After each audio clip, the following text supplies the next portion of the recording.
Good afternoon to one and all. Today, I, Tanisha Kanitkar, welcome you to Anweshan 2022 and on the YouTube platform of Srimati Sulochana Devi Singhania School Thane, a platform of the Solonians, for the Solonians and by the Solonians. As is our tradition, we start today's program with the school song. Please rise for the school song.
Without further ado, let's understand the theme for this year's Anweshan, followed by a display of presentation of students from different sections of our school.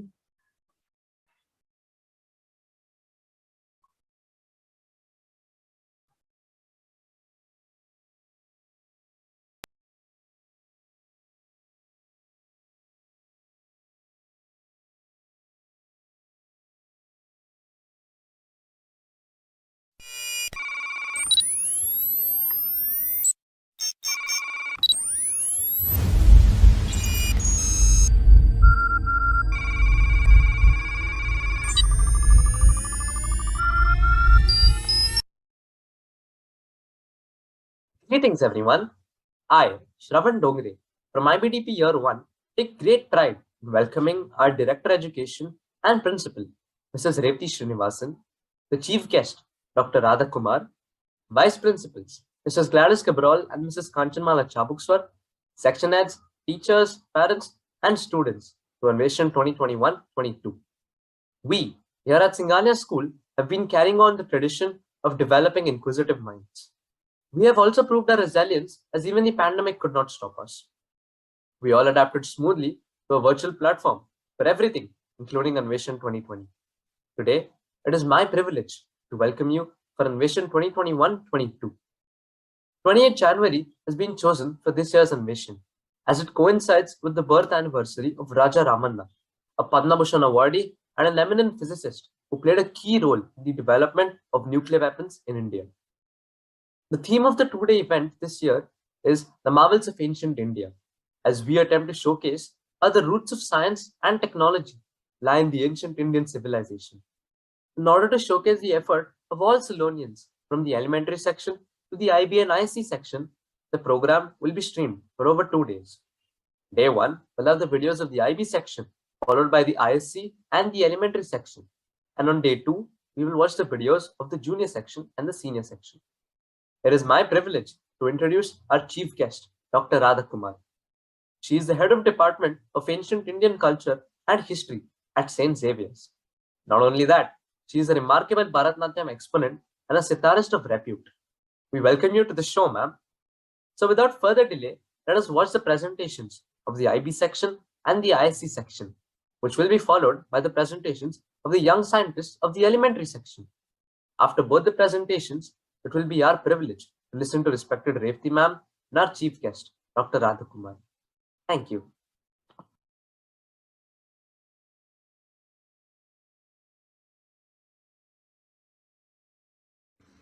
A very good afternoon to one and all. Welcome to the first segment of Anweshan 2021-22. I, Nakul Shah of IBDP Year 1 will introduce you to the IB presentations. Ancient Indian civilization has been a huge contributor to the field of science, ranging from Ayurveda, a practice that has remedies for almost everything, to Ravan's Pushpak Viman in the Ramayana. India has achieved various exceptional feats in the fields of science and technology. However advanced we are right now, all credit goes to the contributions made by our ancestors. The IB students will highlight some contributions made by the ancient Indian world in almost all fields such as mathematics, chemistry, biology, astronomy, psychology, environmental science, and robotics. Although IB refers to its students as internationally minded global citizens, we are always grounded when it comes to our roots. That is what we are showcasing through our presentations today. We pay homage to our ancestors and acknowledge their immense contribution. Without any more delay, let's move on to the IB videos. Thank you. Thank you. Now we move on to the first video of the day. Bringing a new lens to look at numbers, we have a small display showcasing the importance of ancient Indian mathematics. Mathematics is said to be the queen of sciences. It's no wonder that no branch of knowledge exists without the concept of arithmetic. Despite Indian mathematics being a vast topic where many of our modern conventions were derived, it's unfortunately heavily undervalued. Therefore, our main objective is to celebrate the beauty of this art and amaze you at the thought of what Indian scholars were able to achieve. As we take a deep dive into the ocean of ancient math, we can experiment with powerful tricks that produce interesting solutions. We'll be having a look at some of these so that you can learn something brand new about the everyday aspects of math. Let's say we take an A4 sheet of paper and we fold it in half. The dimensions retain the same ratio. Length of the paper to the width of the paper is √2:1. This number is a basic surd which we use all throughout mathematics. However, the following sutras from the Sulba Sutras given by both Bodhana and Apastamba give the best approximation to √2.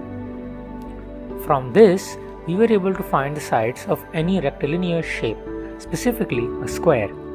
This sutra can be understood with the model √2 approximately equals 1 plus 1 by 3 plus 1 by 3 into 4 minus 1 by 3 into 4 into 34, which approximately equals 1.414216, which is accurate up to 6 decimal places. It is a less known fact that even before calculus was developed, ancient Indian mathematicians attempted to find areas and volumes of geometrical figures. Bhaskara provided the correct formula for the surface area of a sphere in his most famous work, Lilavati, in the 12th century CE. The first method, as shown in the Vasannabhasya, suggested the division of a sphere into strips, just like slicing a tomato. Each strip, when peeled and unrolled, forms a trapezium, whose area can be calculated using a known formula. The breadth of each piece depends on the number of slices, and the length depends on how close it was to the center. Thus, the area of each strip is calculated, and their sum gives us the surface area of a sphere, just like latitudes of the Earth. Similarly, the second method given in the Siddhanta Shiromani is cut as if it were an apple or amla. These, when peeled, produce triangles and trapezia, and the sum of the areas of both give us the surface area of a sphere. It would be just like the crescent shape of the Earth's longitude. Another notable example is the Shilpa Shastra, which are the visually striking sutras that we see present in temples. They make use of repeating patterns like fractals to make intricate designs. They are so complex and cannot be modeled into a single principle, but the varying use of math is still there.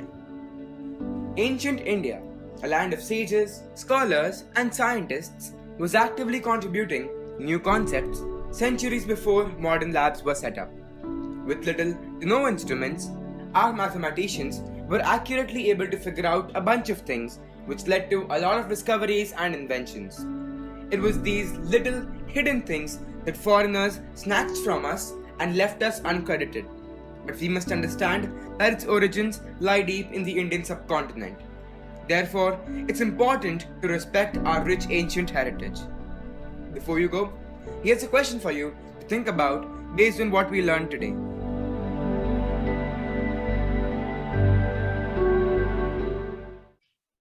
So who thought there would be such history and depth linked to maths? This highlights the importance of untold stories in this field and gives us a glimpse of maths at its peak. Even simple concepts that have been explained in this video have complex meaning behind them. Now, let's move on to a topic which is the need of the hour. The following video by the ESS students will surely awaken a sense of responsibility towards our Mother Earth.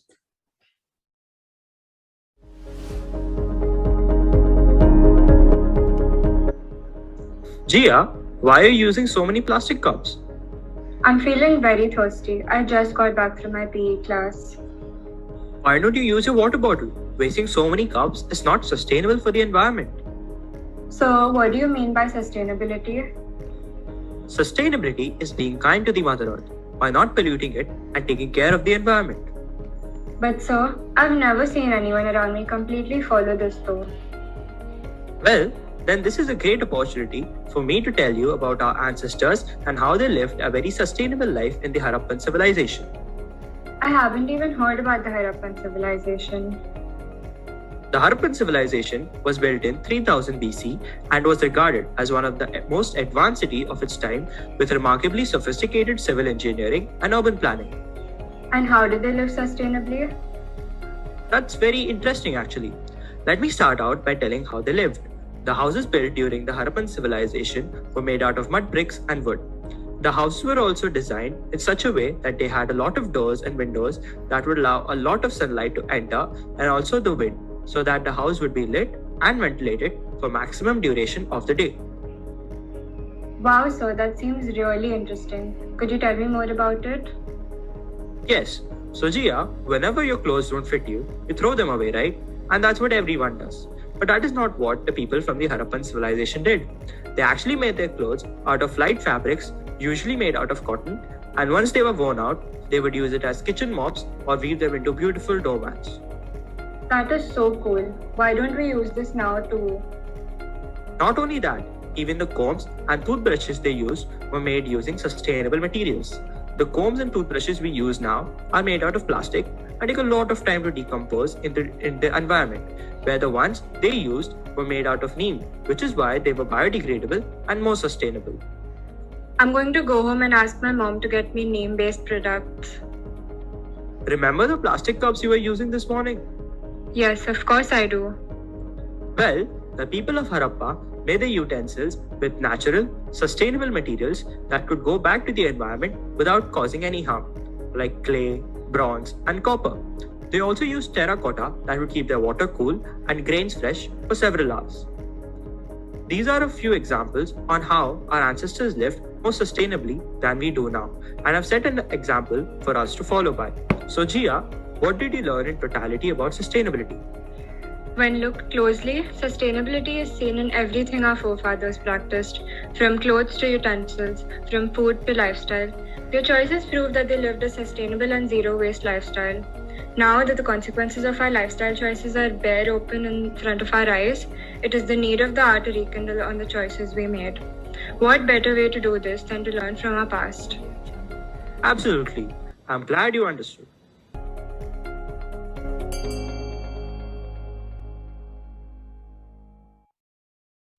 Such beautiful architecture was eco-friendly and ecological even at that age of time. However difficult it may be to believe, the plastic has been a major cause for environmental degradation. So we hope that this video has been enlightening enough for you to switch to more ecological and eco-friendly methods. Speaking of eco-friendly methods, the textile industry could really benefit from sustainable dyeing techniques. The use of organic and natural dyes have dominated the small-scale industries of the modern world. The techniques date back to the Indus River Valley civilization in India. Therefore, we have the chemistry team sharing their experience with ancient dyeing methods. In the modern world, India is well known for its rich culture, handicrafts, and regional diversity. We take inspiration from our past in almost every aspect of our development. Suffice to say, our textile industry is no different. Dye, contrary to what it may sound like, is actually something of color and radiance. A substance that is used to impart color to textiles, paper, leather, and other materials, such that the coloring will not be altered by washing, heat, light, or other factors to which the material is generally exposed. That is, cloth is generally exposed. Dyes used in the Indus Valley civilization include indigo, madder, beetroots, and some other natural dyes made from flowers and vegetables. Many plants are a storehouse of natural dyes that have been used in the Indus Valley civilization. Normally, natural dyes are extracted from roots, stems, leaves, flowers, and fruit of the various plants. For the indigo plant, the most commonly used dye exists as a colorless substance composed of sugar and indoxil. Indigo plants were harvested and soaked or composted and fermented. When the fermentation process was complete, the greenish yellow, sweet smelling liquid was left for 2 to 3 hours for oxidation purposes. This sediment was then collected, washed, and a beautiful dye was obtained. The regal dye was mostly used in cotton dyeing and was considered a mark of royalty due to its expensive nature. Similarly, madder dye was very commonly used in everyday life. It was more affordable and provided a different set of colors. Here we would like to showcase our experiment with madder dyeing process. We tried to replicate the process used in ancient India. The materials used were aluminum acetate, calcium carbonate, madder powder, fabric, and miscellaneous requirements. The fabric was first tied with elastic bands for the tie-dye design. Then this fabric was soaked into aluminum acetate solution. This solution was created by dissolving aluminum acetate powder in hot water. In parts of ancient India, this process was also done with alum powder. The fabric was soaked in the solution for 15 to 20 minutes. Now a calcium carbonate solution is being made. The powder is dissolved in hot water. The fabric, after being rinsed, is then soaked in the calcium carbonate solution for a similar duration of time. Moderating ends here. Now we move on to prepare the dye bath. The first step for this is to almost boil water. We need the temperature to be around 80 to 90 degrees Celsius for the dye to bleach proper color. The dye powder was added to the water at 60 degrees Celsius. Then the dye bath was removed at 90 degrees Celsius. We added the cloth to the bath and then let it sit for 30 to 40 minutes. And here is our final result. As you can see, we obtained a rich terracotta red color with lighter orange accents.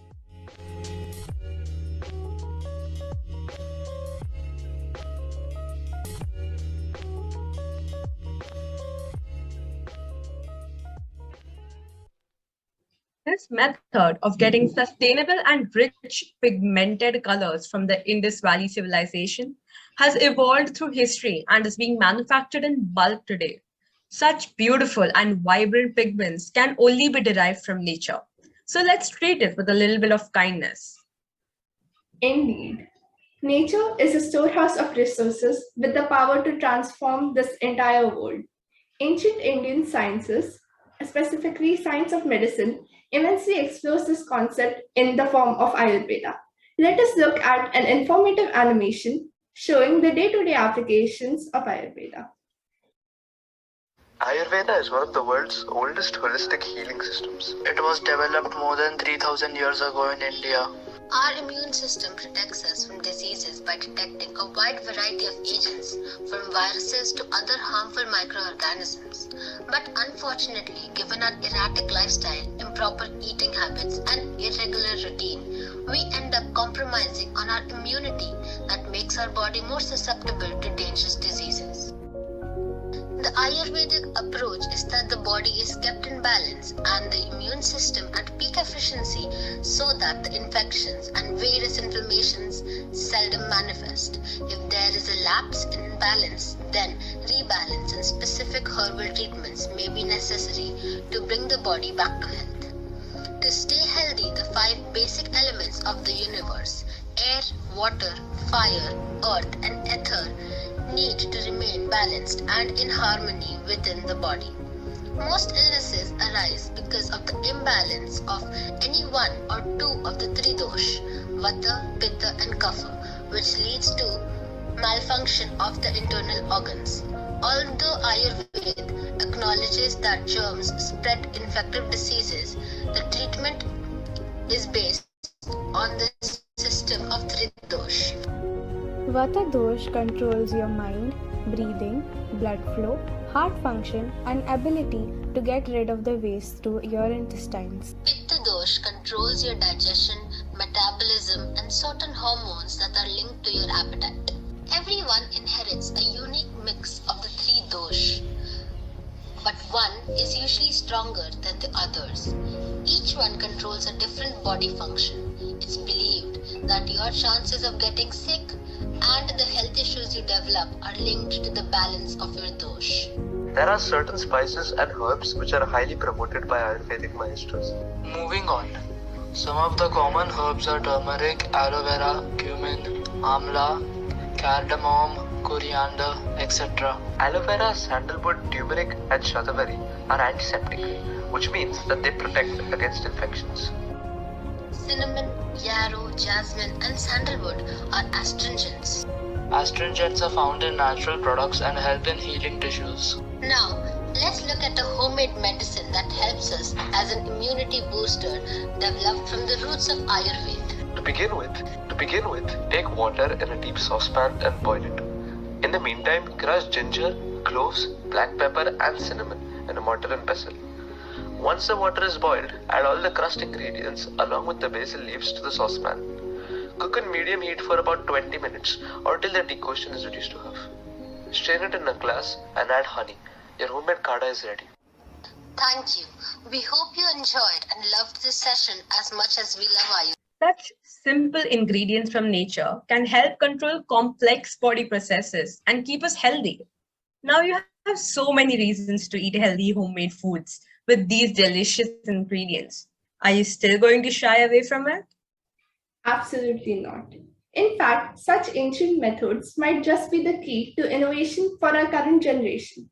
Humans in the 21st century are aware of the extraterrestrial universe thanks to the development inspired by ancient thinkers. These thinkers developed a multitude of instruments to make their life easier. Let us take a look at a few such instruments that helped our ancestors judge the passage of time. Hello everyone, we are the Astronomy Anweshan group and today we will be talking about important ancient instruments in astronomy. We first begin with the astrolabe. As you can see in the diagram, an astrolabe is a handheld representation of the entire universe. The word astrolabe comes from the Greek meaning star holder. It was an astronomical calculating instrument representing the movement of the sun and the stars. History. The origin of the astrolabe has been traced to the 6th century and they appear to have come into wide use from the early Middle Ages in Europe and the Islamic world. By about mid-15th century, astrolabes were adopted by mariners and used in celestial navigation. Structure of the astrolabe. The astrolabe is constructed of a hollow disc that is known as the mater. The mater can hold several flat plates that are known as tympans or climats. Each tympan is made for a specific latitude. The mater is marked indicating hours, degrees, or both measurements. The rete is an actual map of the ecliptic plane and has several pointers to indicate the brightest stars. Often different scales are engraved on the back of the mater to help in calculations. The engravings differed and some of them included trigonometric scales and a calendar to convert between day of the month and position of the sun according to the astrolabe. The alidade is attached to the back of the astrolabe and is used to take a star's altitude. Functions. Any astrolabe could be used to reckon time for observational purposes. It can use astral bodies like the sun and stars to either tell you your position in latitude or tell the local time. Next, we have the sundial. The earliest sundial was dated to about 1500 BC. It was used to tell time by the shadow the sun made. Nobody knows for sure who invented the sundial, but it is believed to be invented by the Egyptians, Greeks, Romans, or Babylonians. However, the mathematician and astronomer Theodosius of Bithynia is said to have invented a universal sundial that could be used anywhere on Earth. How to use the sundial? Almost every sundial has two basic parts, the pointer and the dial. The pointer, also called a style, casts a shadow indicating the time of day. The number dial is the area in which the shadow falls, showing the hour with a style that points due north towards the North Star. This ensures that the shadow's movement across the dial will follow a similar motion of a clock hand. Become familiar with your local latitude and longitude and how to locate the North Star. Knowing your exact position will help you calculate the proper solar time. Solar time is the passage of time based on the sun's position in the sky. There are two types of solar time: apparent solar time, which is the time found on a sundial, and mean solar time, the time read on a clock. Apparent solar time is dependent upon your longitude, so it is helpful to remember this rule. For every degree of longitude you live west of the center of your time zone, add 4 minutes to the sundial's reading. If you live east of the time zone center, subtract 4 minutes for each degree. Since most time zones are 15 degrees or 1 hour wide, it will take approximately 4 minutes for the sun to cross 1 degree. For each hour that you are ahead or behind of GMT, the center of your time zone is shifted 15 degrees longitude to east and west. Once you have done this, just align the sundial to the north and then you can read the time based upon the position of the shadow.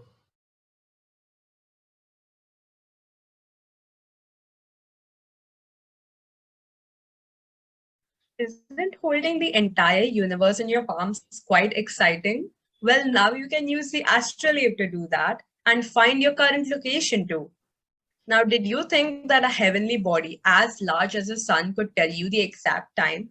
Well, now we know it can. Moving on to something that is quite as complex as the extraterrestrial universe, robots. When we think of robots, our mind mostly goes to human destruction or futuristic development. Not a lot of people think about the past of robotics and even consider the possibility of robots existing before the modern age. Well, without further ado, let's take a look at a few ancient androids.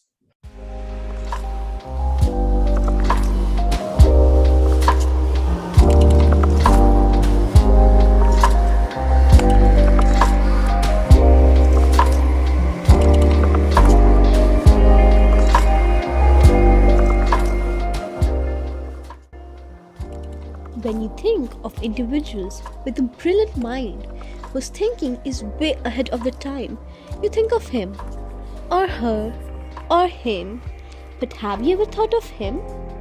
This is Ajatashatru. He was the king of the Haryanga dynasty of Magadha in East India. As early as 2500 years ago, Greek mythology explored the idea of automatons and self-moving devices. By the 3rd century BC, engineers in Hellenistic Alexandria in Egypt were building real mechanical robots and machines. And such science fiction and historical technologies were not unique to the Greco-Roman culture. Many ancient societies imagined and constructed automatons. Chinese chronicles tells of emperors fooled by realistic androids and describe artificial servants crafted in the 2nd century by the female inventor Yuan Ying. Techno marvels such as flying war chariots and animated beings also appear in the Hindu epics. One of the most intriguing stories from India tells us how robots once guarded Buddha's relics. As fanciful as it may sound to the modern ears, this tale has a strong basis in links between ancient Greece and ancient India. The story is set in the time of kings Ajatashatru and Ashoka. Ajatashatru, who reigned from 492 BC to 460 BC, was recognized for commissioning new military inventions such as powerful catapults and a mechanized war chariot with whirling blades. When Buddha died, Ajatashatru was entrusted with defending his precious remains. The king hid them in an underground chamber near his capital, Patliputra, now Patna, in northeastern India. Hindu and Buddhist texts describe the automaton warriors whirling like the wind, slashing intruders with swords, recalling Ajatashatru's war chariots with spinning blades. In some versions, the robots are driven by a water wheel or made by Vishwakarman, the Hindu engineer god. Robot makers were forbidden to leave or reveal their secrets. If they did, robotic assassins pursued and killed them. Rumors of the fabulous robots reached India, inspiring a young artisan from Patliputra, Ajatashatru's capital, who wished to learn how to make automatons. In the legend, the young man of Patliputra finds himself reincarnated in the heart of Roma Visaya. He marries the daughter of the master robot maker and learns his craft. One day, he steals the plans for making robots and hatches a plot to get them back to India. Certain of being slain by the killer robots before he could make the trip himself, he slits open his thigh, inserts the drawings, and sews his skin back up. Then he tells his son to make sure his body makes it back to Patliputra and starts the journey. He is caught and killed, but his son recovers his body and brings it to Patliputra. Once back in India, the son retrieves a plan from his father's body and follows the instructions to build the automated soldiers for King Ajatashatru to protect Buddha's relics in the underground chamber. Well hidden and expertly guarded, the relics and the robot fell into obscurity. 2 centuries after Ajatashatru, Ashoka ruled the powerful Mauryan Empire in Patliputra from 273 BC to 232 BC. Ashoka constructed many stupas to enshrine Buddha's relics across his vast kingdom. According to the legend, Ashoka had heard the legend of the hidden relics and searched until he discovered the underground chamber, guarded by the fierce android warriors. Violent battles raged between Ashoka and the robots.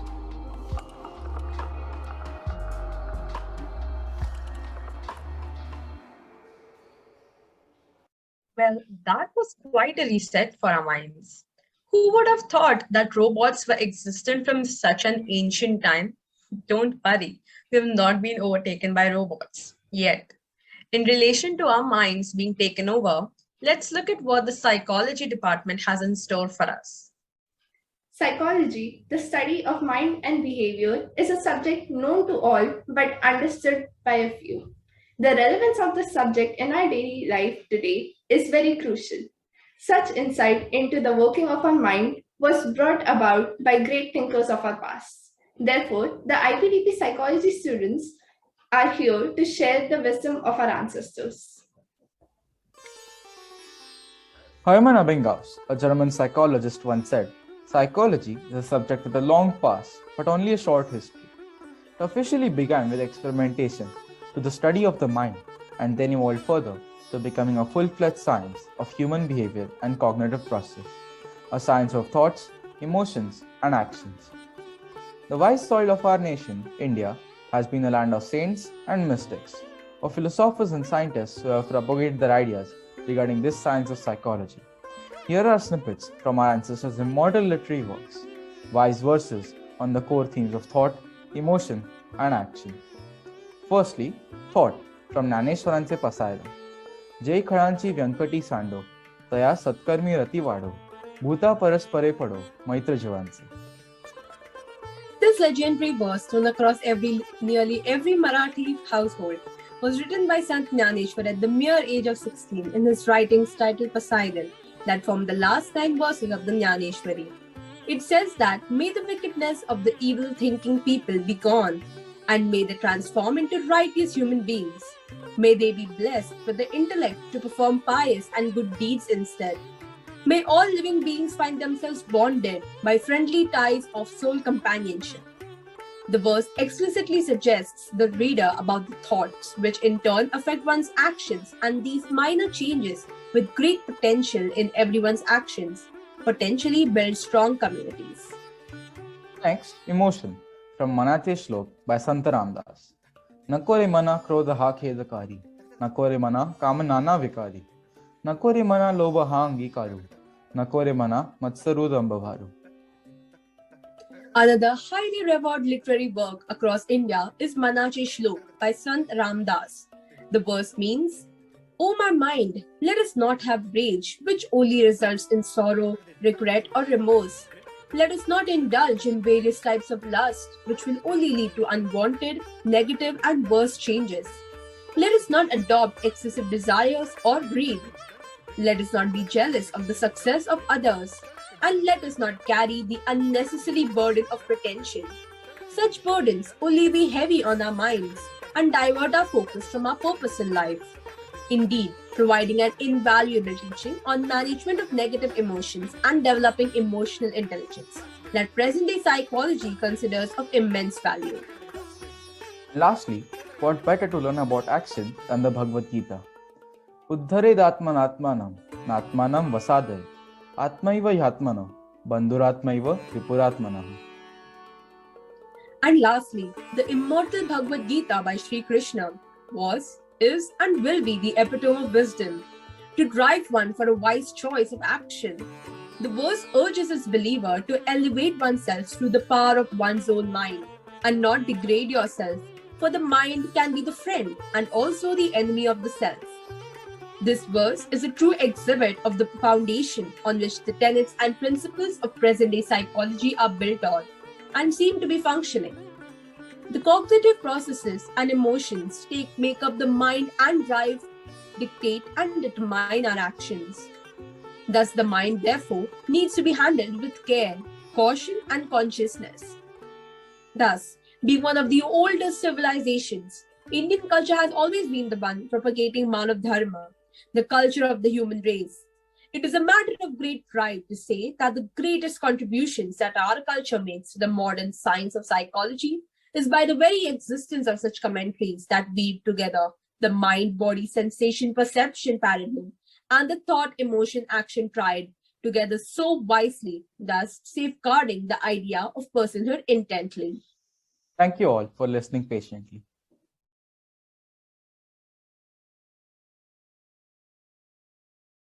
So, the concepts of modern Western psychology had already been taken into consideration by our great ancestors. The importance of mind synchronizing with the body and the soul is very important, and we can never achieve perfection in it. But we can try, and we hope that these insightful videos help you to achieve that goal. Thank you for listening patiently. What a fantastic and informative set of videos that was. Hats off to the IB team for their effort. As we've seen by now, the ancient Indian civilization was a pioneer of science, mathematics, and technology, and possessed a trove of knowledge that would later be adopted by other nations. It was an exciting time, and some of the discoveries made were revolutionary to their fields, which is what we try to explore. From environmental sustainability measures in the Harappan civilization to dye making processes from centuries ago, much of what we use today can be credited to the findings of our ancestors. And every student came up with a unique idea and a creative process to bring it to your screen. They were able to fine tune them with assistance from all the IB teachers, who we thank for their guidance and constructive feedback. A special thanks to Mrs. Leena George for coordinating the entire process and the IB section head, Mrs. Sangeeta Kapoor, for motivating and encouraging all of us. Thank you for sticking around till the end. Please let us know which one you'd like to explore most. This is Avatanshu Bhatt of Singhania's IBDP section, Year 1, signing off. Thank you and see you next year.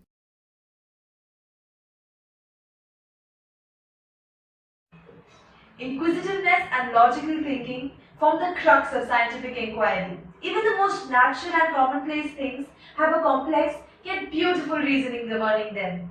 Observation and analysis open up a world of possibilities, irresistible to any with a scientific bent of mind. In the second year of Anweshan, Singhania's online science fest, the students of ISC aim to bring to you these everyday things rooted deep in science and to marvel over their intricacy.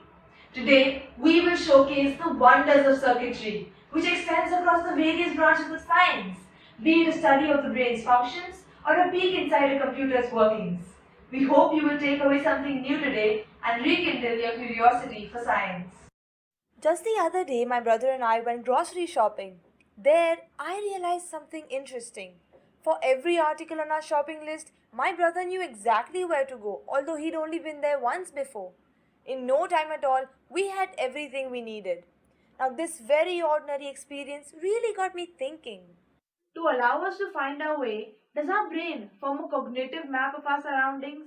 And if it does, how is it represented in our little heads? Here's what I found from a very reliable source. No, not Hermione Granger. Science. Warning for those of you who are scared of rats, Science demands those furry rodents, so there's quite a few of them coming up. Let's get to it. When rats move freely in a room, a part of the brain called hippocampus shows interesting activity. At a specific place in the room, a certain nerve cell gets activated. Other unique cells are activated along the same route as the rat when it moves from, say, point A to point B to point C. We're not done yet. An astonishing pattern of activity occurs in a nearby part of the brain called the entorhinal cortex. Here, nerve cells are activated in a hexagonal grid pattern when the rat passes certain locations. As the rat moves around, there is a visible shift in the grid-like pattern. These grid cells, unlike the place cells, track movement based on cues from the body's motions without relying on inputs from the environment. Along with other cells of the entorhinal cortex that recognize the direction of the head, border of the room, and speed of movement, they form circuits with the place cells in the hippocampus. This positioning system is always at play behind the scenes, such as when you know where the light switch is in the dark, or when you want to sneak into the kitchen for a midnight snack. We may step our toe every now and then, but this system provides a reliable source of direction and understanding of our overall position. This phenomenon was named the human GPS by its researchers. However, several others oppose the name, as GPS equipment works by receiving external signals from satellites, but the human brain is far superior. Once the unique nerve cell activities have been stored, no further external information is required. The distinction becomes clear in patients with Alzheimer's disease, where the hippocampus and entorhinal cortex exhibit neurodegeneration. Here, their brain works like a GPS system, requiring continuous signals from the environment to understand their space, as their cognitive positioning system has been affected. 50 First Dates has Drew Barrymore playing a woman with short-term memory loss, and the movie progresses because she knows her way to the bath. I wonder what would have happened if her cognitive positioning system had been affected. I'll let you think on that while I go watch this one more time. Welcome to all. I am Dakshay Sidnalika, and today I am going to talk about energy efficient processors in computing. The history of today's processors. The high performance yet low power processors running billions of today's laptops and mobile devices come thanks to research by computer scientists at the University of California, San Diego and HP Labs.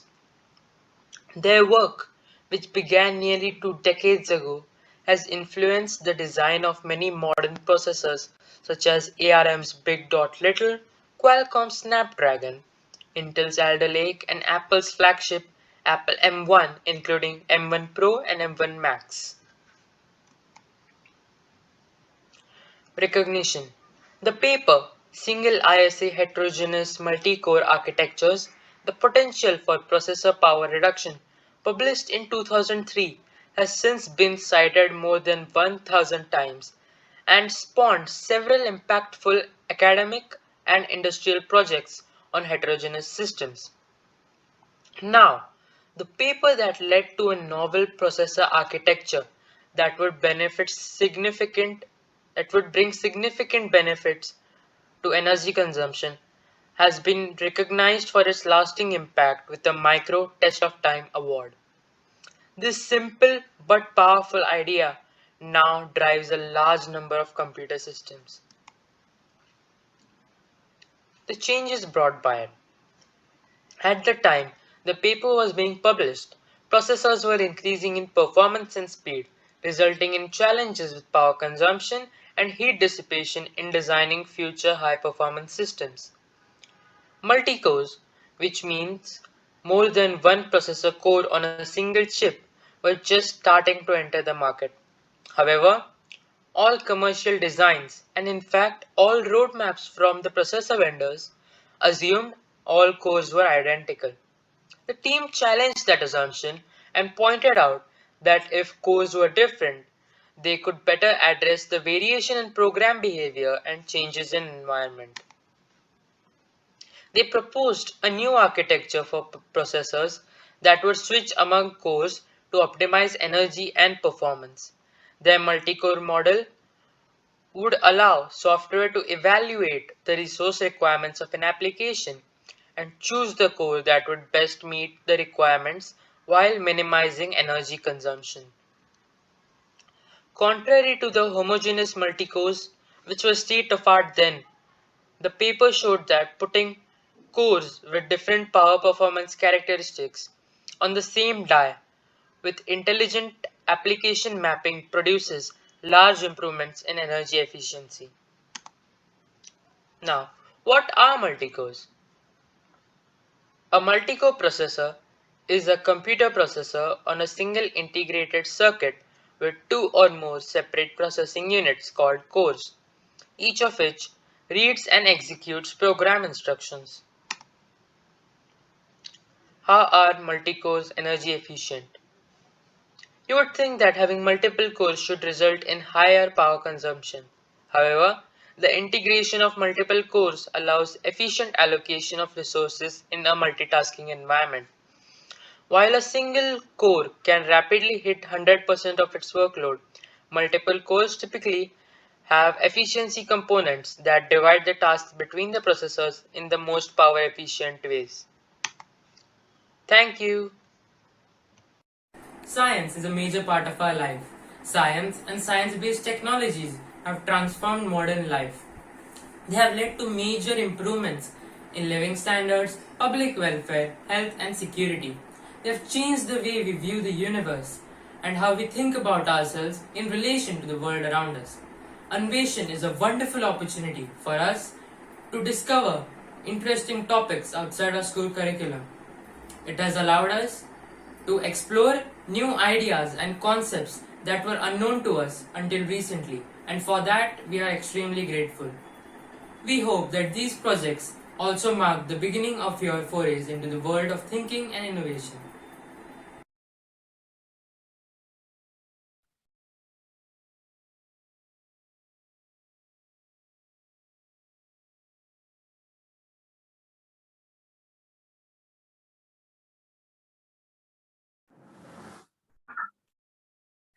Wow, that was incredible.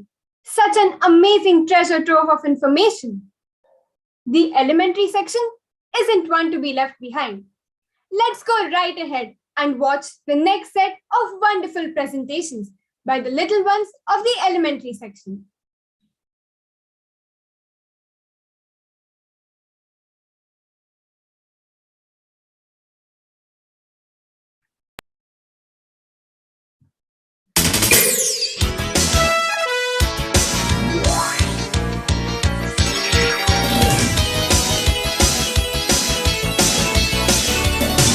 Greetings to all Salonians.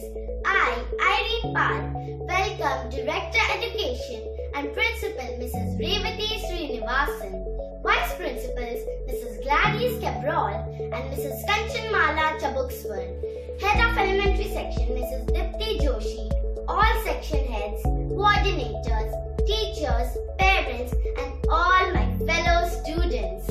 With immense pride, I bring to you Anweshan 2021-22. Anweshan means explorations and investigations. This year, the theme for Anweshan 21-22 is Science in Ancient India. The students of Standard 3 and 4 are exploring the rich heritage of Indian culture in health and medicine for this series.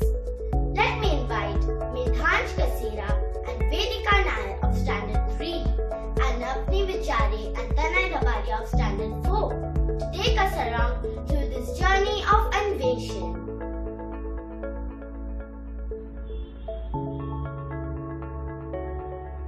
Good day everyone, I am Medhansh Kasera from Standard 3K. Today I will talk about science. Science. The term science comes from the Latin word scientia, which means knowledge. Have you ever wondered how we stay cool under AC, fans, coolers, etc.? Humans are innately curious creatures. They try to understand problems and find solutions, which has led to many discoveries in different parts of the world. We see use of science in each and every aspect of our lives. Basic knowledge of science is mandatory for everyone as it makes life easier and opens our mind in many ways. Science is completely based on facts and experiments, so it doesn't change with time. Basics always remain the same. Today, few of my friends will try and show you some of the experiments that were made by our ancestors in India. Do you know the Iron Pillar of Delhi is a scientific marvel created by our ancestors? To talk about one such invention, we have with us Shivin Shah of Standard 3C. We all know zero was discovered in India by Aryabhatta. Let's learn more from Taisha Pillai of Standard 3E. India has always been rich in arts and crafts, but let's see how our ancestors used science with arts and crafts by an experiment done by Alina Baz of Standard 3G.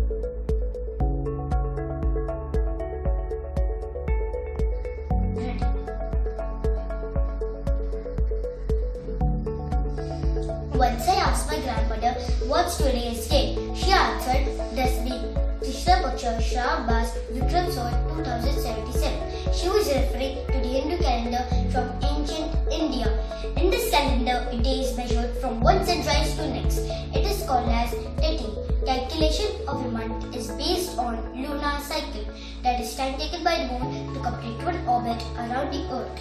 So the period from one new moon to the next. This comes to 29.5 days.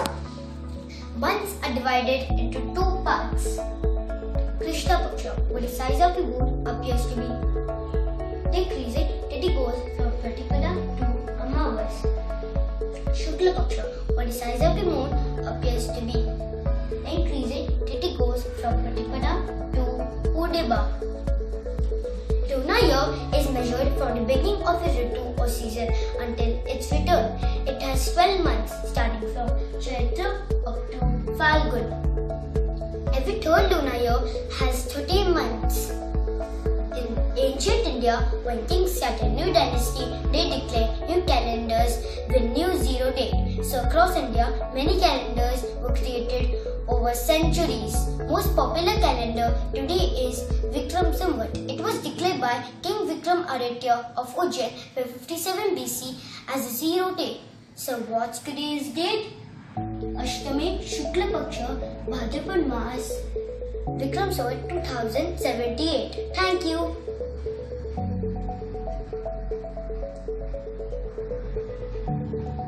Namaskara. I, Ms. Taisha Pillai of Standard 30, would like to put light on ancient knowledge with regards to geometries. Today, I will show how geometry was used to make a fire altar in ancient times. The rules for making fire altar or Yagnashala is given in Shulpa Sutra, where Shulpa means rope and Sutras means principles. The earliest Shulpa Sutra was written by Bodhayana between 800 and 400 BC.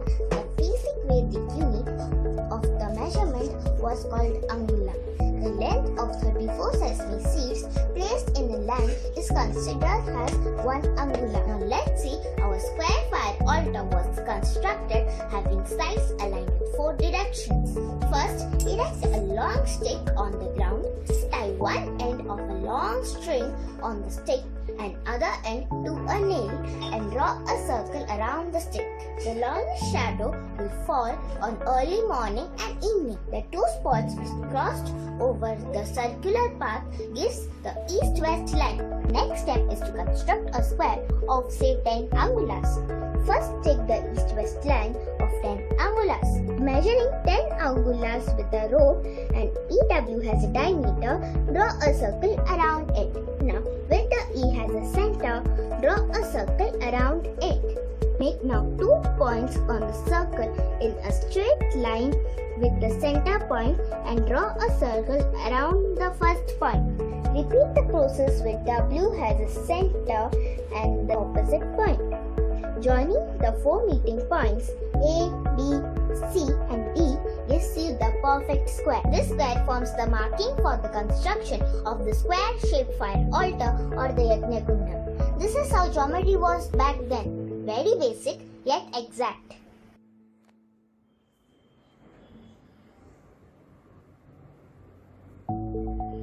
Good day everyone.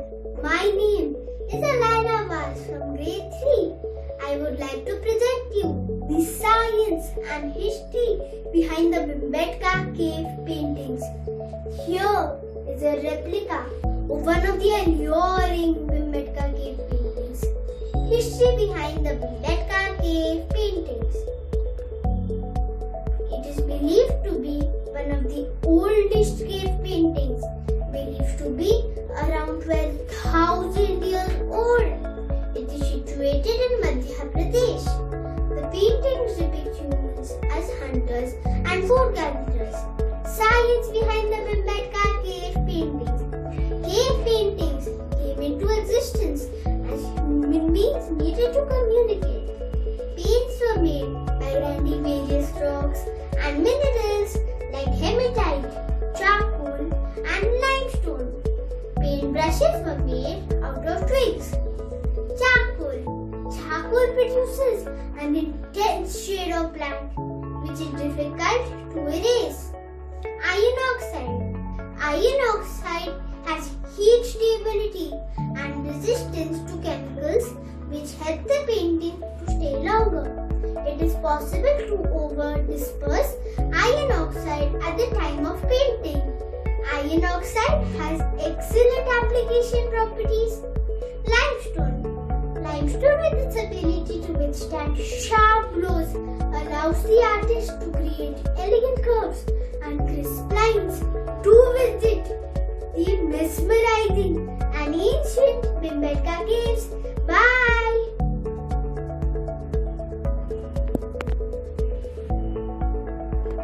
What a splendid performance by the students of Standard 3. Coming up, we have Miss Anweshan of Standard 4C, who is excited to share with us the oldest hair secret, which is widely accepted and performed not only in India but throughout the world. Then we will have Miss Maithili Shanbag of Standard 4K, who will take us back to the early ages to emphasize the use of natural metals in our daily life as professed by our ancient sages. We will also have Ms. Geet Sawant of Standard 4H, who really wants to tell the ancient science behind plastic surgery. Surprised? Plastic surgery in ancient India? Let's watch. Hello everyone, my name is Anweshan from 4th C class. Today I'm going to tell you about yoga and Ayurveda. Yoga and Ayurveda both offers ways to heal, cleanse and regenerate the body, mind and spirit. Yoga. Yoga uses breathing techniques, exercise and meditation. Yoga helps to build physical strength and stamina, while mentally it brings focus, balance and happiness. Surya Namaskar. Surya Namaskar or sun salutation provides a diverse range of health benefits. It consists of 12 asanas: Namaskara asana, Hastottasana, Asvasanchalan asana, Falakasana, Ashtangasana, Bhujangasana, Padhastasana and Adho Pushpanasana. Let's start with the prayers and then Surya Namaskar. Om Hiranyena Patrena Satyasyapi idam mukham tattvam kushannapavriti satyadharmaya drashtaye. Inhale.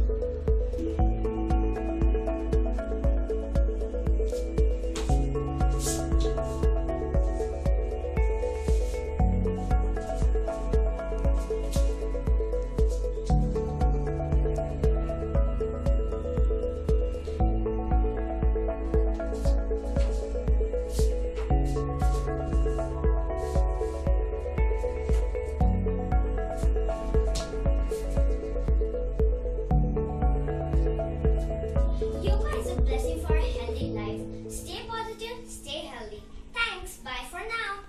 Hello all, I am Maithili Shanbag representing Standard 4 Division K. Indian food has been referred to as very tasty food. This did not come by just like that. The food prepared is process intensive and has a holistic approach. The taste difference is due to the food prepared using ancient Indian cooking utensils. Let us go back to Stone Age. In Stone Age, humans first used to boil water using a method called stone boiling. It is a method in which rocks are heated in a fire. Once the rocks are hot, they are transferred into a vessel containing liquid. This process killed the bacteria and purified water. They needed vessels to store this purified water. This is when clay vessels were developed. Let us see a few advantages of clay pots. The insulation property made cooking process quicker.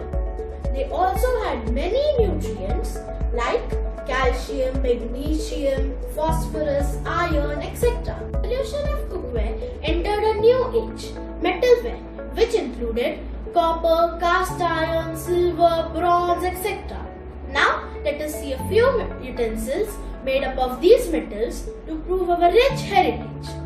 Copper, also called as red metal, is an excellent conductor of heat, and science has now proved that copper-rich food boosts collagen and is great for our skin. Brass, water stored in brass containers increases the immunity and hemoglobin count. Earlier, it was a practice with kings and affluents to use gold, silver and copper utensils to serve and eat food because of their numerous health benefits. Then, there were many utensils which developed gradually, like mortar pestle called as chakki, bamboo basket called as soup, and stove called as chulha. It is said that old is gold. Hence, today's generation is realizing the importance of ancient utensils and their benefits. Hence, they are making a comeback in the modern kitchens. Ancient utensils not only make our meals look beautiful, but they also add a therapeutic and an Ayurvedic advantage. Thank you.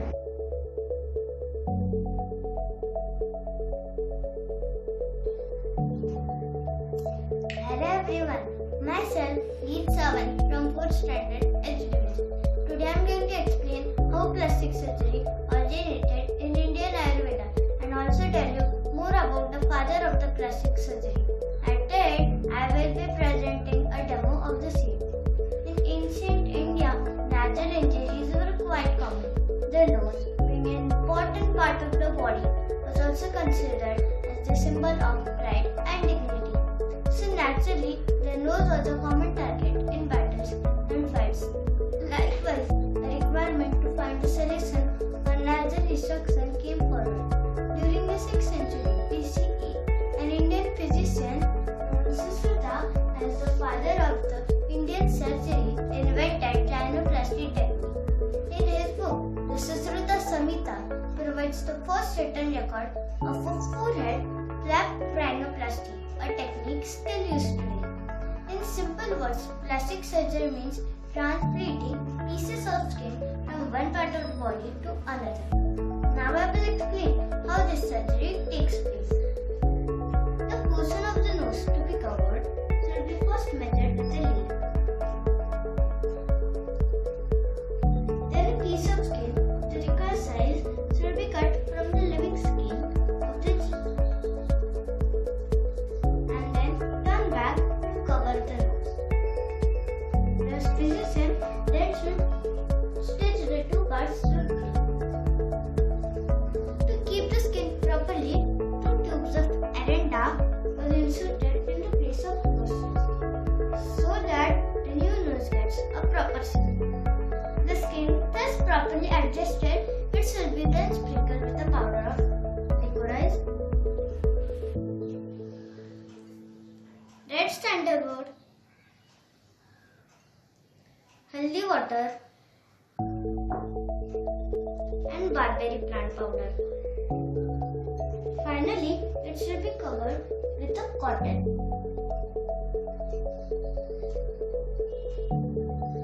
And clean sesame oil should be constantly applied. For successful surgery, while an helmet powder is given for as an anesthesia so that the patient does not feel pain of the surgery. These all are surgical instruments which are used during the surgery.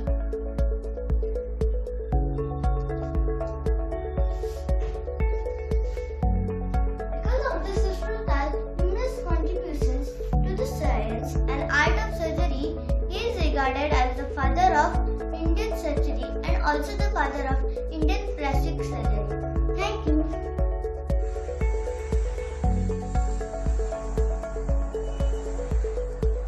Hello, my friends.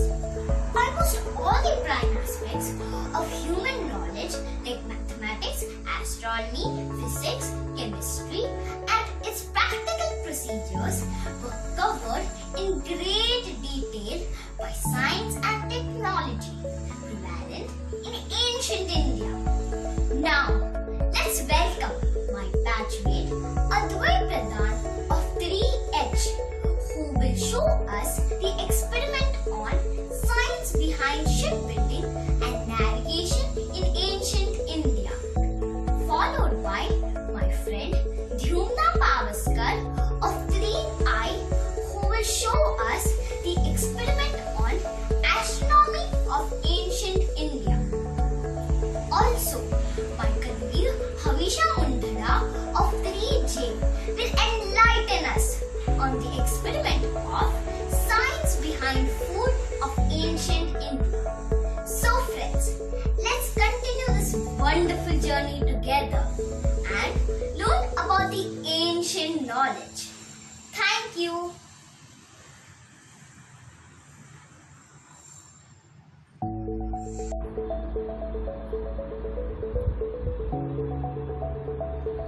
Maharaja Sawai Jai Singh of Jaipur constructed 5 astronomical observatories in India. The observatories, or Jantar Mantars, as they are commonly known, have many buildings. Today, I, Advait Pradhan from Standard 3 Division H, am going to show you 5 Lego models I made of the instruments in Jantar Mantar in Jaipur. This is the Laghu Samrat Yantra. It is the smallest sundial. This is the Virat Samrat Yantra. It is the biggest sundial in the world. Both of these sundials show time accurate to a few seconds. This is the Rama Yantra. The Rama Yantra can observe the position of any celestial object in the sky. This is the Narivalya Yantra. The Narivalya Yantra has Uttar Gola and Dakshin Gola. It is used to locate the South Hemisphere location. This is the Chakra Yantra. The Chakra Yantra is used to measure the global coordinates and our angle of the celestial objects. There are many other instruments. Using these instruments, we could observe the accurate measurement of time and distances. Thank you.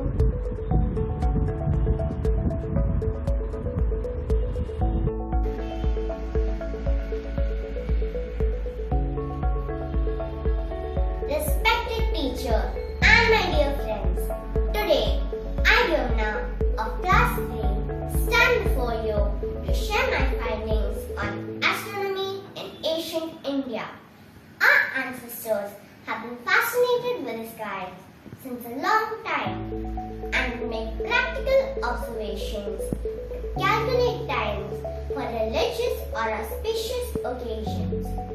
In Sanskrit language, we call the earth Bhugol, where Bhu means earth and Gol means round.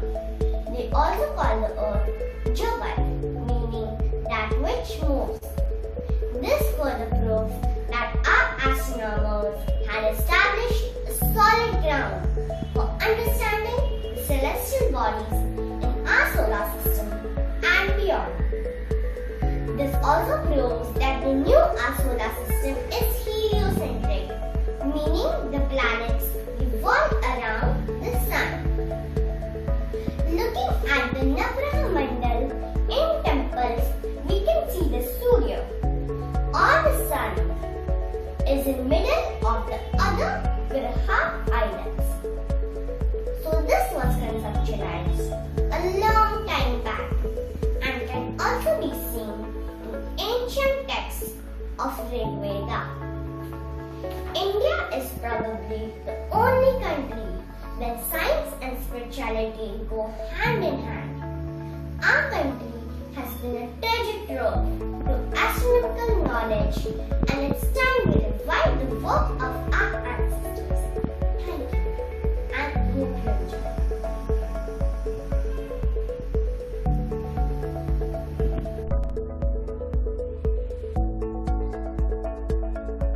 Milk and milk products have been in use and plays a significant role since ancient times.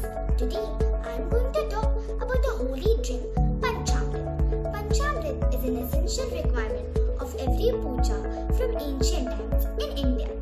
Panch means five and Amrit means divine nectar of gods. It is a mixture of 5 ingredients: milk, curd, ghee, honey and sugar. It is also called the drink of gods. According to Mahabharata, Panchamrit is one of the ingredients obtained during Samudra Manthan, churning the ocean of milk. So let's start with the recipe. Traditionally, Panchamrit is made in a silver bowl. So first, we add 4 tablespoons of milk. Milk is the major ingredient of Panchamrit and helps us to boost our physical health. 1 tablespoon of curd. Curd is probiotic and is good for our gut health. 1 tablespoon of ghee. Ghee is the treasured food of India and helps us to enhance our mind and body. 1 tablespoon of honey. Honey has all the necessary enzymes and helps us to boost our immunity. 1 tablespoon of candy sugar. Candy sugar has a cooling effect on our body. Mix it well. We can also add some basil leaves region-wise. Panchamrit can be consumed daily. Thank you.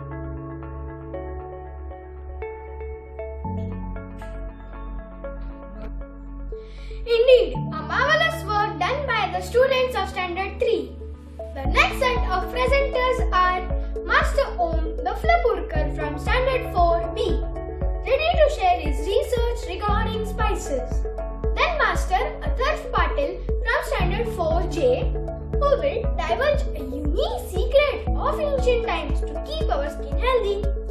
And finally, Miss Saisha Bhatt from Standard 4F to unfold the benefits of Ayurveda. So let's continue witnessing the performances. Hello, my name is Om Daflapurkar and I study in 4B class. Today I am going to talk on spices in gut health. Digestive system consists of stomach, small intestine and large intestine. Since ancient days, Ayurveda has emphasized us the importance of spices in our diet for gut health. According to Ayurveda, adding spices to the food regulates Agni, the digestive fire. It regulates the digestive juices and ensures the proper digestion. Let us look at these spices one by one. Ginger, it has very good taste. It helps in the gut movement. It helps in the growth of the good microorganisms in our gut. Bhojanagre sadapathyam लवणादस्य भक्षणम अग्निसंधिपरम रुच्यम जेव्हा कंठे विशोधनम, meaning eating fresh ginger with rock salt at the starting of any meal is very good for health, and doing so will improve the digestion, improve the taste and clean tongue and throat. Turmeric, it has natural antibiotic in it. It helps in the growth of the good microorganisms in our body. Cumin, it decreases the acidity. It helps in repairing the stomach ulcers. According to Ayurveda, spices like cumin and cardamom can relieve Pitta dosha. Bay leaves, it has anti-inflammatory properties, so good in treatment of irritable bowel syndrome. Cinnamon, it supports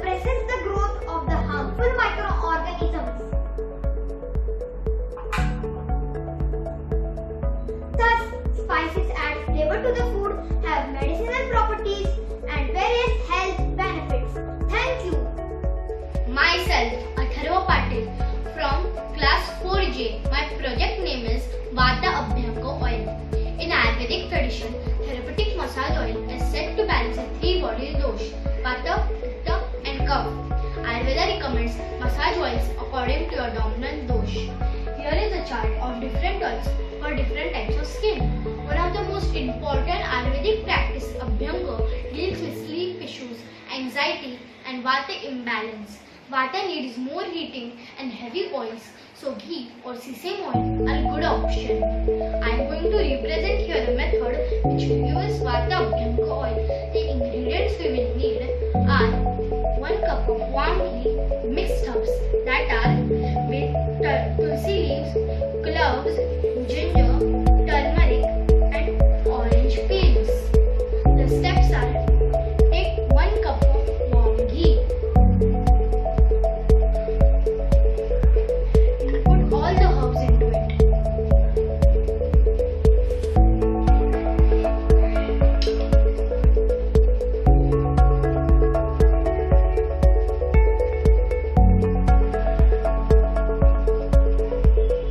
I am going to put 6 drops of ginger germinal oil. Then stir it gently.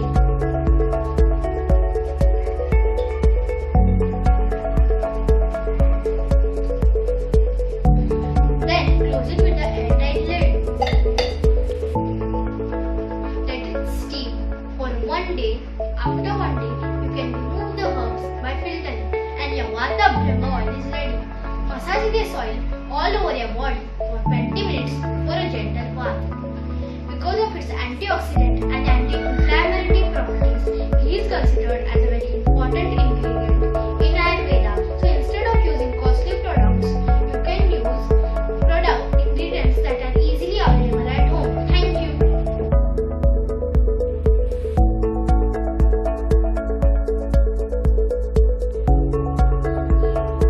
Good afternoon, respected teachers and my dear friends. I am Saisha Bhatt, representing Standard 4F for the Anweshan project. Friends, do you know what I am going to present today? Well, I am sure most of you have heard about this from your mothers and grandmothers. I am talking about Ayurveda, one of India's greatest gifts to mankind. Ayurveda is the traditional system of Indian medicine that originated in India perhaps as much as 3,000 years ago. Ayurveda offers a unique approach to healthcare with the collaboration of body, mind and spirit. Let me share a beauty secret with you exemplifying the wonders of Ayurveda. Now, we will make our face back with pure Ayurveda products. This will make your skin clean, clear and glow with radiance. Let's try it. This is aloe vera gel extracted from the aloe vera plant. It hydrates the skin and clears acne. This is sandalwood and turmeric. This adds radiance to the skin and helps reduce dark circles. This is rose water. Rose water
concepts and get exposed to different topics.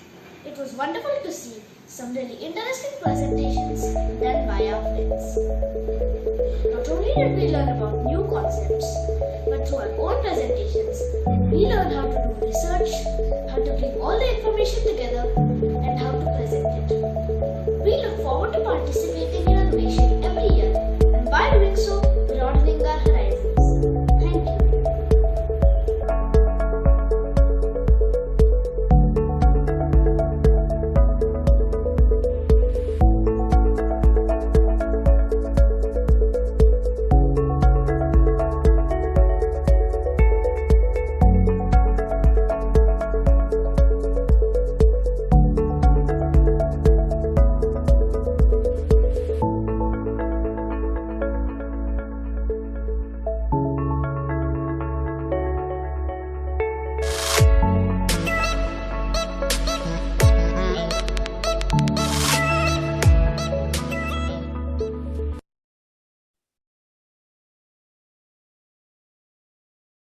That was indeed informative and educational.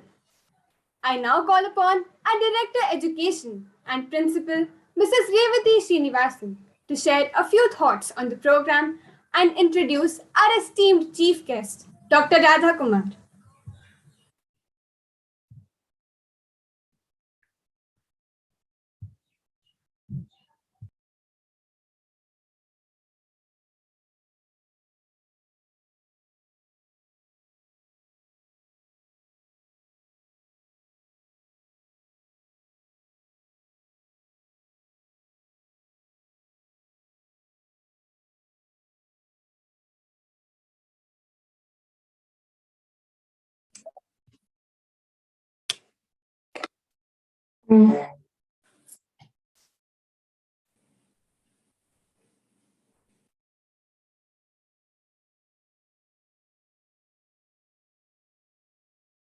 Good afternoon, Dr. Radha.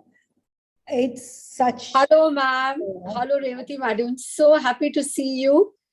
I'm really very, very happy, and I'm very privileged that you are on our platform. No, I think it's the same expression. I'm so overwhelmed looking at all these presentations that I think I need a little bit of time to get hold of all that I saw, and really fantastic, really overwhelming. Thank you so much. Yes, Tanisha, would you like to start?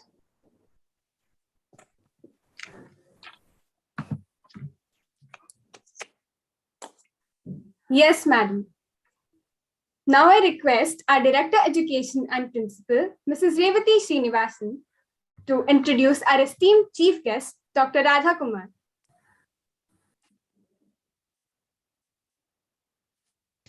Very good afternoon to all of you, my dear students, teachers, and parents, and all listeners.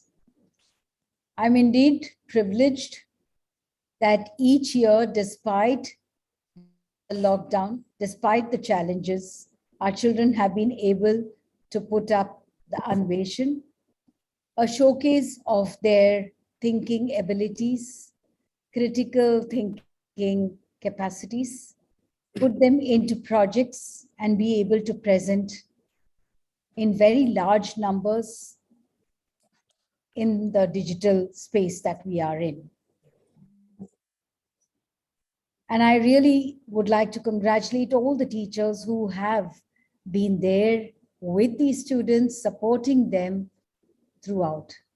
Without you all supporting our children, giving them this platform, encouraging them to think beyond their textbooks, think beyond question papers and mark sheets, I think that's what learning is all about. And to me, that is true education, where you do things hands-on and you experiment with something, makes you think a little differently, may not be the routine one, but yet you come across with something that is uniquely yours and you feel good about it. And I'm very, very happy that we have with us a chief guest who is just that, very creative, very innovative, highly intellectual, but I don't know which field she has left behind, nothing at all. Just explored everything, and I've just loved having her in school year after year. And what I really love about Dr. Radha Kumar is the fact that I just pick up the phone and said, I want you in school, and she's there. That's her Yes. love for children, that's her love for learning, that and a love for research that brings her there. I would have not liked to give a very formal introduction. Yeah, yes. I know her beyond being formal. So I see her as a friend and a very, very good friend. And I think, but I must do this for the benefit of all my students who may have some of them very, very young as 8 and 9 years who are watching this. And I'm giving you this introduction of the chief guest of the day, Dr. Radha Kumar. Dr. Radha Kumar is a master's in ancient Indian history and culture and archaeology. She's a great researcher because she has been a researcher not just in one field but in multiple fields. And as a researcher and a Tata Harris postdoctoral fellow, she's also on the advisory board of it, and she's a member of the Department of Interreligious Studies. She is a prolific writer, a great speaker at various national and international forums. She writes regularly in many of the top journals, particularly in the Times of India, in a very, very popular and prestigious column like The Speaking Tree. And I think uh, apart from the fact that she is a professor at St. Xavier's College, and apart from the fact that she's an academician of sorts, I think she's much beyond that. And that's what I'd like to highlight. Her interest in students, in developing students' intellectual capacities, in making them think about aesthetics is what appeals to me so much. She's been a former convener of the faculty convener for the Malhar Festival at her college, St. Xavier's. And she's also been with the Indian Music Group, where she's been a convener. She's taken Talim in Sitar and under Sri Ramalu and in Hyderabad. And she plays the sitar beautifully. I have been there for her I'm so grateful. concerts, Yeah. and she does that with explanation as to what it is. So, you understand it better. A classical musician, both the Carnatic and the Hindustani styles, and has been formally trained for Bharatnatyam as well. And under Srimati Sundarambal from Hyderabad. She carries her training even now in Sitar under Rajendra Gadgilji, and and a person who has been very closely associated and learned, and a disciple of Ustad Abdul Halim Jafar Khan. I think this speaks a lot about her interest, the varied interests. And this is what, children, I keep talking to you about. How important it is for you to have a lot of interests, aesthetics, and because that's your learning for the soul. That's what education for the soul is all about. So I'm so happy that Dr. Radha Kumar is here. Personally, I have great regard for her, great respect for her. Wonderful mother to another equally talented researcher, child, Yes. daughter. And I think above everything, a wonderful friend of mine.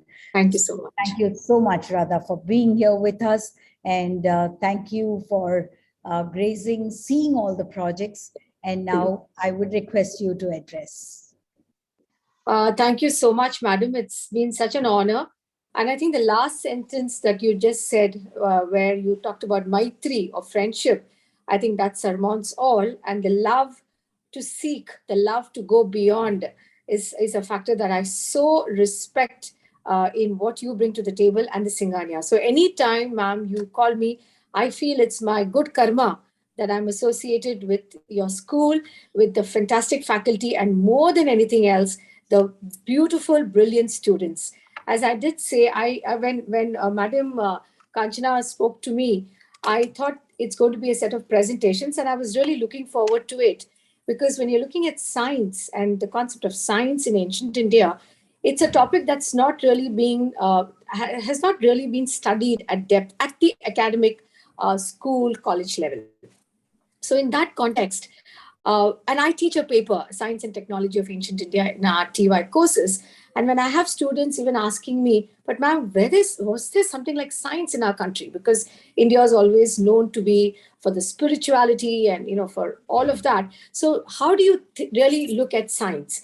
So for me, when I was looking at this entire topic, and the students are going to be exploring science, I was really very keen to see what would come out of it, and I'm completely overwhelmed.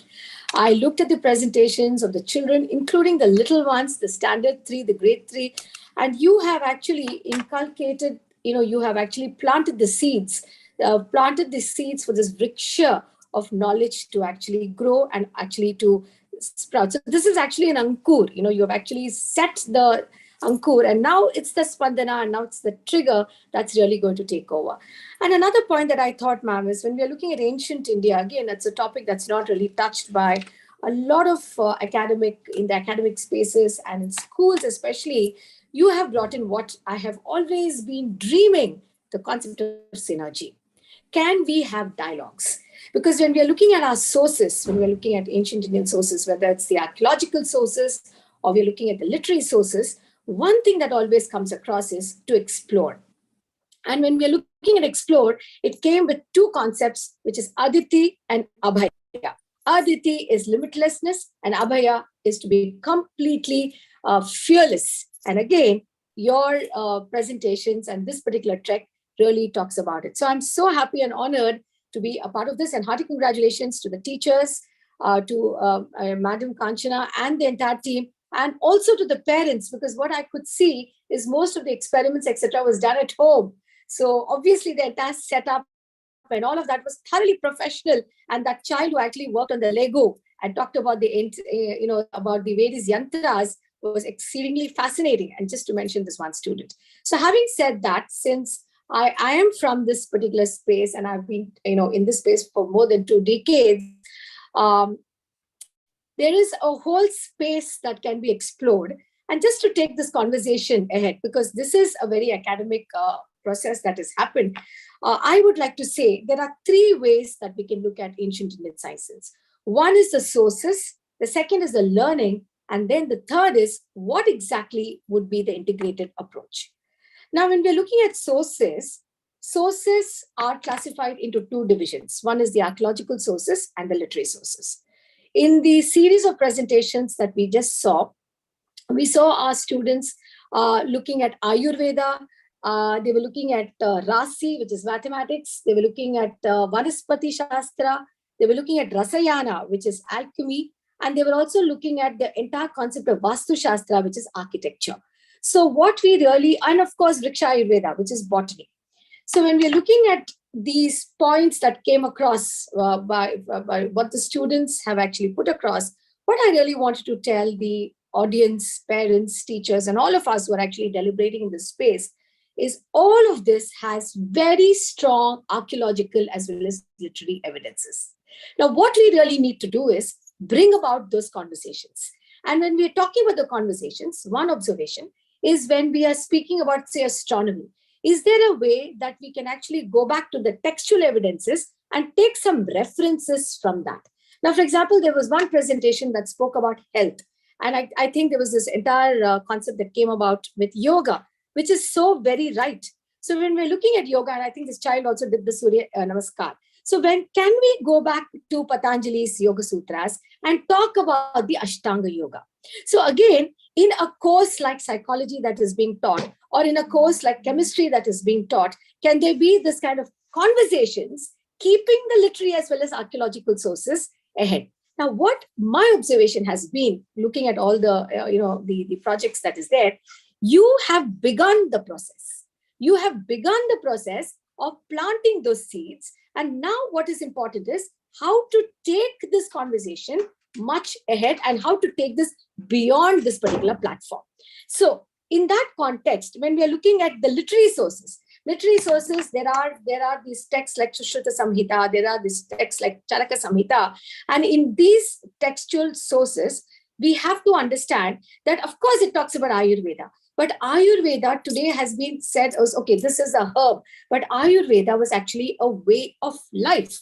And all the sciences that we are looking at was also had a very strong spiritual content. And when we're looking at the spiritual content, what we are trying to say is, can our lifestyle lend itself in a way by which we are always in the zone of what our philosophy says, which is Tattvamasi? Can I, basically carry out my activities in a way that my essence or my Atma is constantly resonating? My Atma is constantly in sync with the supreme cosmic Brahman, which is the Nirguna Tattva.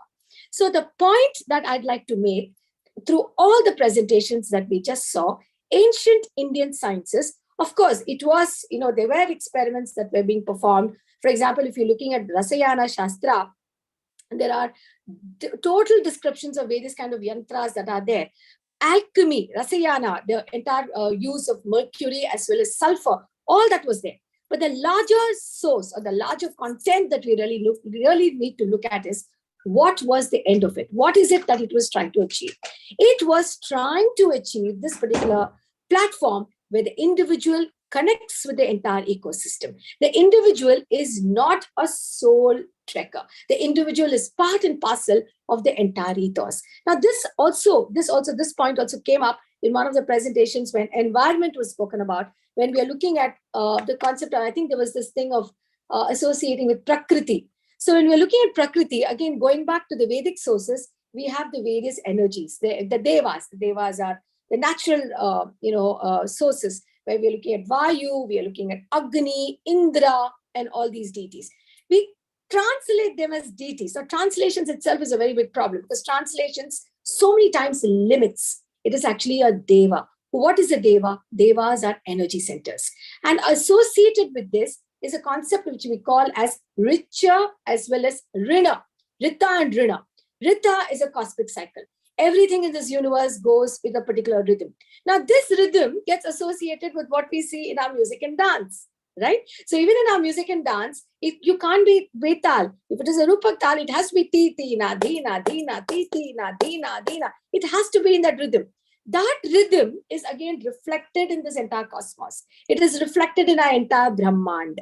You see the point? So the sciences itself that we have, whether we are researching on Rasi, which is mathematics, whether we are looking at Ayurveda, it is actually a journey to the larger goal. The goal is to connect the individual with the entire Brahmand, to connect the individual with the entire universe as such.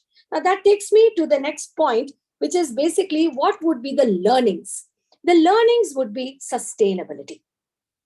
Ancient Indian sciences taught us how to connect ourselves with the cosmos. So sustainability was the first point.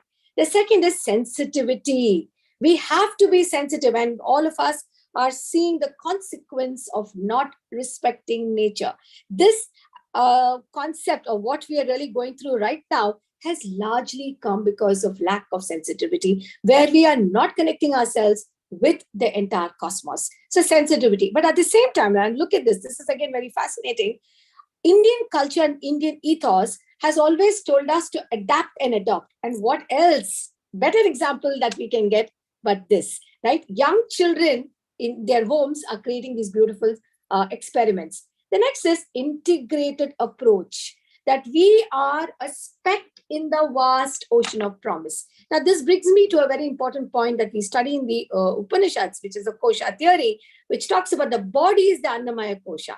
Now, Annamaya Kosha, Pranamaya Kosha, Manomaya Kosha, Vijnanamaya Kosha, and Anandamaya Kosha. So the body becomes just the medium, to help us to reach the ultimate, which is the Anandamaya Kosha.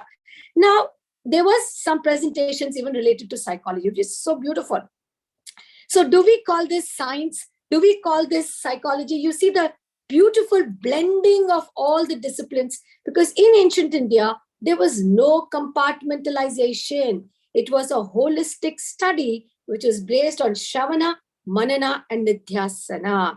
The child went to the Vedic Charana, and in the Vedic Charana, you see a variety of subjects that were taught. The various subjects were Rasi, the various subjects were Dharma Shastra, Niti Shastra, Ayurveda, various subjects that were taught to the students through various sthanas, which could be the Brahma Sthana, Mahendra Sthana, Vayu Sthana, various departments that were actually existing. So the individual or the child or the student was not distanced or divorced from the environment that was he or she was a part of. It was always an integrated, amalgamated approach. So that's another learning that comes in. The second learning that comes in is the whole concept of spirituality, the whole element of inquiry, which is exactly what your the entire theme is, Anweshan, inquiry.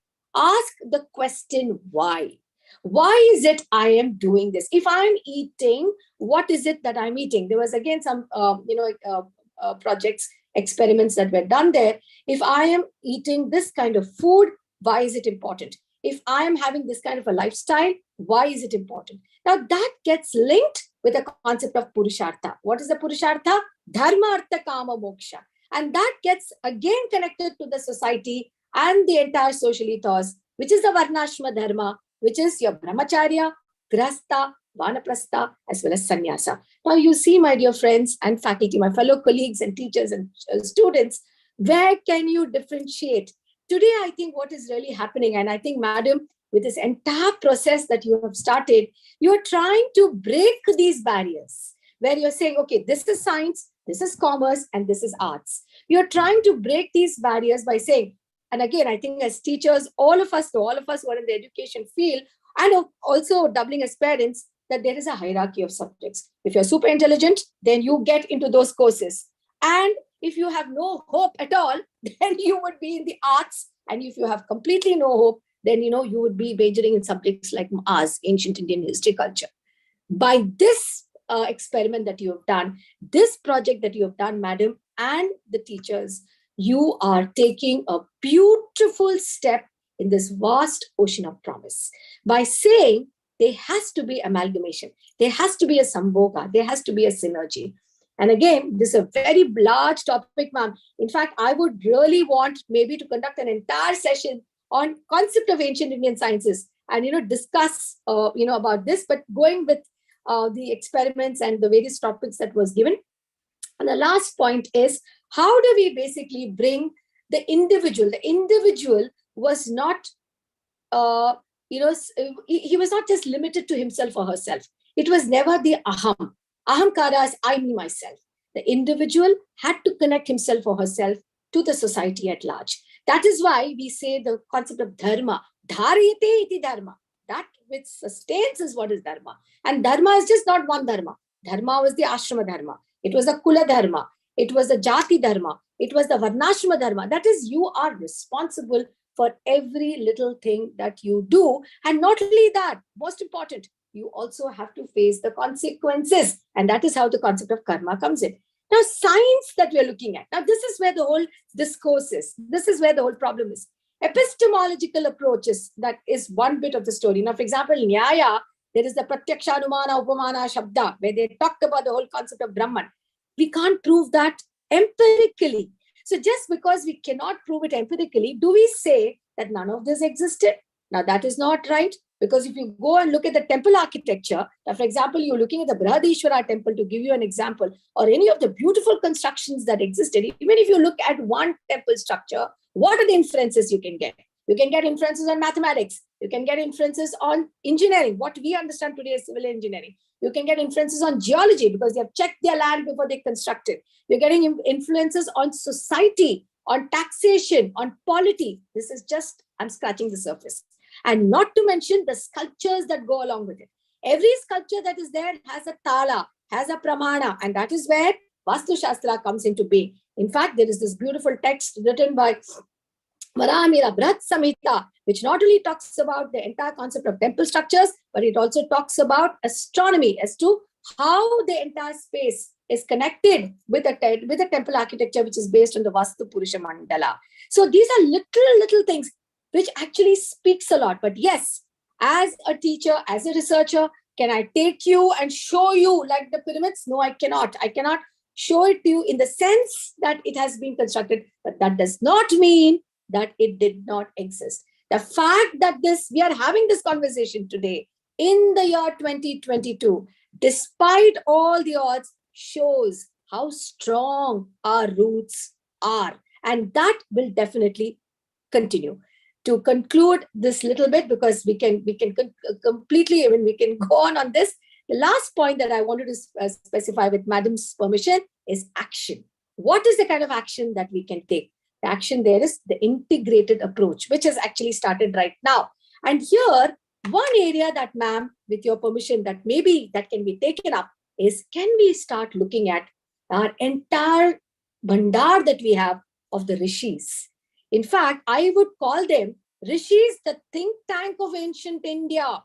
In fact, we had some of our children speaking about it just now. They spoke about, I think there was one child who spoke about Bharadwaja. I think there was a mention about that. So they are the think tanks of ancient India. Can we start looking at the contribution of rishis? Because there are rishis, there are upadhyayas, there are acharyas, there are the brahmanas. Can we look at rishis as a source of research? That is, that could be one topic that we can take. And also the various online sources that are already available. Thanks to the government of India and thanks to the technology, I think one thing that all of us have learned during the pandemic is how to use technology very, very beautifully. And I was definitely not a technology. I was a very chalk, talk, walk, pen, write person. But I think now we have realized how important technology is and the amount of information that is available today, whether it's on archives, whether it's various libraries, they have thrown open their portals where we can actually go and read those PDFs online. So can there be an integrated approach there? And the last but not the least, one thing that we can take from our ancient Indian sciences is how we can constantly keep questioning our action. That's one. And how to bring in the concept of tapas. The moment I use the word tapas, it becomes one sadhu sitting under the, no. Tapas basically means sadhana. Tapas means adhyaya. Tapas means the constant burning of ideas where any action that we do becomes a yajna. And what we are offering to that yajna, our ahuti, is our sincerity, is our need to break free. And it's about time, madam, that we place India in the global world for all the riches and for all the beautiful things that we have. So I'm so happy. I'm so honored to be a part of this, this entire yagna. I'd like to call this as a yagna. And I'm so happy to offer a little bit of my ahuti to this particular discourse. So wishing you and the faculty members, children, kudos to them, really fantastic. And the parents who actually supported them through all of this. I'm overwhelmed and I think we are on a very good start. Just a last point, ma'am. I had made a mention of this one child who spoke about Ajatashatru. Just to give you an idea, the weapons are Rathamushala and Mahashila Kantaka. Beautifully done. There was this whole thing of robots, etc. That's very interesting. I think that's a very nice point to think, but that is a thing. And Ajatashatru played a very important role in all our Buddhist sources. So we have our Astika schools and we also have our Nastika schools. This is the beginning of this beautiful yatra. Congratulations. I'm honored. I'm overwhelmed. I am actually surprised how I spoke so much because I was absolutely speechless when I saw your presentations. So this was a spandana for me. Thank you so much, madam. Thank you very much for giving me this honor and this opportunity. I feel blessed. Thank you.